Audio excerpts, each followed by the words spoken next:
Series के point of view से अगर देखा जाए तो कीश्वर, सुयश, वंदना, रोशैल, ये 4 लोग बहुत फुटेज देने वाले हैं, बहुत ज़्यादा, बिकॉज वो हर चीज़ पे उनका एक ओपिनियन है। बट मैं चाहती हूँ कि कीथ जीते, बिकॉज वो बहुत सेंसिबल है, मैच्योर है, at the same time smart भी है।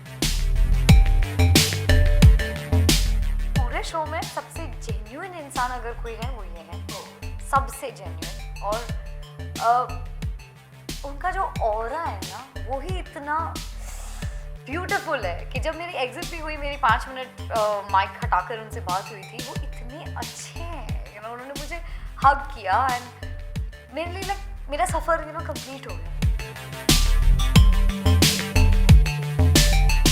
वंदना, मुझे वो शायद अगर कभी दोबारा मिलेंगी बाहर तो मैं उनसे दोस्ती तो बिल्कुल नहीं कर सकती, बिल्कुल भी नहीं। वो बहुत ही selfish, self centred, bull headed, arrogant, सिर्फ अपने बारे में सोचने वाली लड़की है। तो मुझे ऐसे इंसान समझ में ही नहीं आते। मतलब मैं इतनी इमोशनल हूँ, मैं कोई एनिमल को भी सफ़र करते हुए देखती हूँ तो मुझे दुख होता है, और मैं कुछ करने की कोशिश करती हूँ तो हम दोनों बिल्कुल ऑपोजिट पर्सनैलिटीज़ हैं।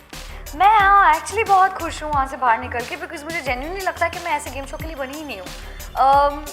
वहाँ पे उस गेम शो में आपको हर चीज़ के लिए रिएक्ट करना पड़ता है, छोटी छोटी चीज़ों का आपको इशू क्रिएट करना पड़ता है, बिकॉज अगर आप नहीं बोलोगे तो मेकर्स दिखाएंगे क्या? आप कुछ बोल ही नहीं रहे हो, अगर आप चुप बैठे हो एक कोने में तो क्या दिखाएंगे कि चुप बैठिए। तो मैं वो वैसी हुई नहीं तो मैं कैसे रिएक्ट करूँ वहाँ पर? तो मुझे अंदर जाने के बाद ही within few days realise हो गया था कि एक, मैं इस गेम शो के लिए बनी नहीं हूँ, दूसरा मैं अपने आप को टॉर्चर क्यों कर रही हूँ यहाँ पे, मुझे समझ में नहीं आ रहा है। मैं अपनी अच्छी खासी ज़िंदगी छोड़ के, इतनी प्यारी ज़िंदगी छोड़ के यहाँ क्यों आई हूँ। सीरियसली इस एक्सपीरियंस के बाद मैं अपने डेली सोप के एक्सपीरियंस की भी वैल्यू करने लगी हूँ बहुत ज़्यादा। हमें लगता था वो टफ है, बिग बॉस करके देखिए आपको पता चलेगा टफ क्या होता है। तो अभी फ़िलहाल कोई प्लान्स नहीं है, मैं अपनी ज़िंदगी जीने वाली हूँ अगले कुछ दिनों तक फॉर श्योर, जब तक मेरी कन्नड़ा फिल्म का प्रमोशन शुरू नहीं होता। एक बार वो प्रमोशन शुरू हो जाएंगे शायद उसके बाद वापस ऑन टीवी।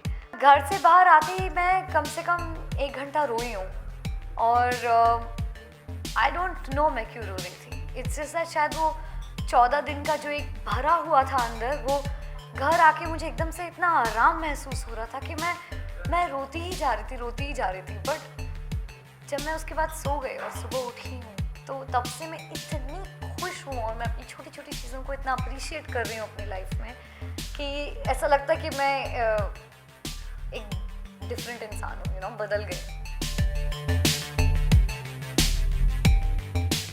बहुत कुछ सीखा मैंने घर के अंदर।